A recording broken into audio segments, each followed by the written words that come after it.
बिस्मिल्लाहिर्रहमानिर्रहीम। अस्सलाम वालेकुम माय यूट्यूब फैमिली, कैसे हैं आप सब? ठीक हैं, खैरियत से हैं, अपने घरों में खुश हैं?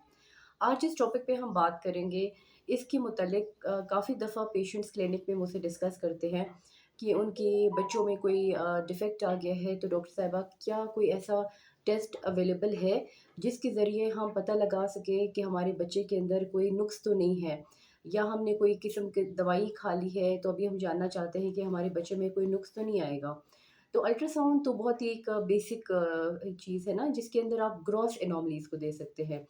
ग्रॉस एनोमली से मुराद अगर खुदा न ख़ास्ता बच्चे का सर ना बना हो, एनेनकेफली हो गया, या जैसे स्पाइना बाइफिटा हो जाता है, या जो है न्यूकल ट्रांसल्यूसेंसी जैसे मैंने आपको बताया था, या लंग्स की कोई एबनॉर्मलिटी हो, या बच्चे के पेट के अंदर अगर पानी भरा होता है, तो इस तरह की जो डिफेक्ट्स है हम अल्ट्रासाउंड के ऊपर पिक कर सकते हैं।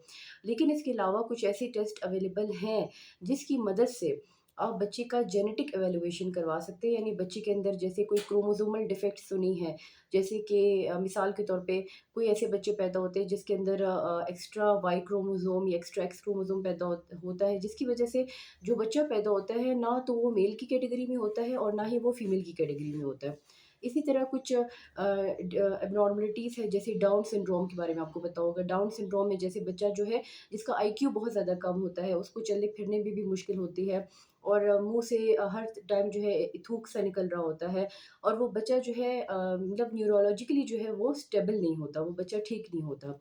तो कौन से टेस्ट है आज हम उसके बारे में डिस्कस करेंगे। नंबर 1 जो है वो है एमनियोसेंटेसिस। एमनियोसेंटेसिस कौन से टेस्ट है? एमनियोसेंटेसिस में अमनियोटिक फ्लूइड जो होता है बच्चे के गिर्द, जो एक पानी होता है, उसको हम निकालते हैं टेस्ट के लिए। और ये टेस्ट कब परफॉर्म किया जाता है? ये टेस्ट किया जाता है 16 से 20 वीक्स के दरमियान में। यानी कि बच्चा जब चौथे महीने में लग जाए और 5वें महीने से पहले-पहले ये टेस्ट किया जाता है। और इस टेस्ट में माँ के पेट से थोड़ा-सा एमनियोटिक फ्लूइड जो है वो एस्पायरेट किया जाता है, और ये एस्पायरेशन जो है अल्ट्रासाउंड गाइडेड होती है, और एमनियोटिक फ्लूइड की फिर एनालिसिस किया जाता है। इसमें 3 किस्म के डिफेक्ट्स बेसिकली हम देख सकते हैं, जिसमें डाउन सिंड्रोम है, सिस्टिक फाइब्रोसिस है, और इसके अलावा हमारे पास स्पाइना बाइफिडा है, यानी न्यूरोलॉजिकल एबनॉर्मलिटीज़ और जेनेटिक डिसऑर्डर्स को हम देख सकते हैं। इसके अलावा एक और टेस्ट है जिसे हम कहते हैं कोरियोनिक वेलस सैंपलिंग। ये जो कोरियोनिक वेलस सैंपलिंग है, ये बायोप्सी होती है। बायोप्सी यानी ये थोड़ा-सा और इन्वेसिव टेस्ट है। जो एमनियोसेंटेसिस है उसमें हम बच्चे के साथ या अवल के साथ कोई छेड़खानी नहीं कर रहे, सिर्फ़ और सिर्फ़ हम पानी को एस्पायरेट कर रहे होते हैं। जबकि जो कोरियोनिक वेलस सैंपलिंग है, इसमें हम बायोप्सी लेते हैं, यानी जो थोड़ा-सा गोश्त का टुकड़ा ले लेते हैं, प्लेसेंटा से या अवल से ले लेते हैं, और इस टेस्ट को परफ़ॉर्म किया जाता है बिटवीन 13 वीक्स, यानी जब बच्चा जो है तीसरे महीने में लग जाता है, इस टाइम पे हम इसको टेस्ट को परफ़ॉर्म करते हैं 13 से 18 वीक्स के दरमियान। और ये जो कोरियोनिक वेलिस सैंपलिंग है, इसमें भी मुख्तलिफ़ किस्म की जो जेनेटिक एबनॉर्मलिटीज़ है, इनको डिटेक्ट किया जा सकता है। अभी सवाल ये पैदा होता है, और अक्सर जो मरीज़ों के ज़हन में भी ये बात आती है कि डॉक्टर साहिबा इसका कोई नुकसान तो नहीं है। चलें, एक तरह से तो फ़ायदा है कि बच्चे की जेनेटिक एबनॉर्मलिटीज़ का पता चल जाता है, लेकिन नुकसान क्या है? नुकसान ये है कि इसमें स्पॉन्टेनियस अबॉर्शंस का रिस्क हो सकता है, मिसकैरेजेस का रिस्क हो सकता है।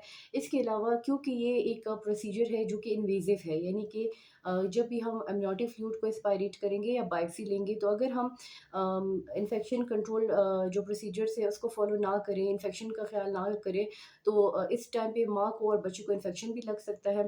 तो स्पॉन्टेनियस अबॉर्शंस, इन्फेक्शंस का रिस्क हो सकता है। इसके अलावा ये प्रोसीजर्स करते हुए थोड़ा-सा ब्लड जम सकता है उस एरिया में, तो जिसे हम हेमाटोमा कहते हैं, या पेशेंट को थ्रू आउट द प्रेगनेंसी जो है थोड़ी-थोड़ी या ज़्यादा ब्लीडिंग की शिकायत रह सकती है, जिसे एंटीपार्टम हेमरेज कहते हैं।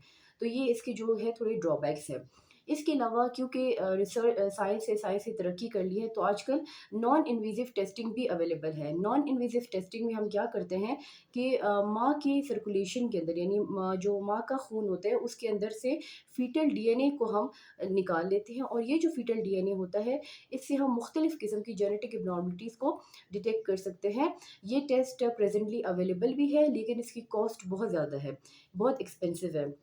पाकिस्तान में अगर ये अवेलेबल कुछ अच्छे सेंटर्स में हो, अदरवाइज़ इस टेस्ट को बेसिकली अब्रॉड भेजा जाता है, यानी मुख्तलिफ़ दूसरे ममालिक में भेजा जाता है, जैसे मलेशिया हो गया या अमेरिका हो गया, तो वहाँ ये टेस्ट भेजा जाता है, जिसकी वज़ह से इसकी कॉस्ट बहुत ज़्यादा हाई होती है।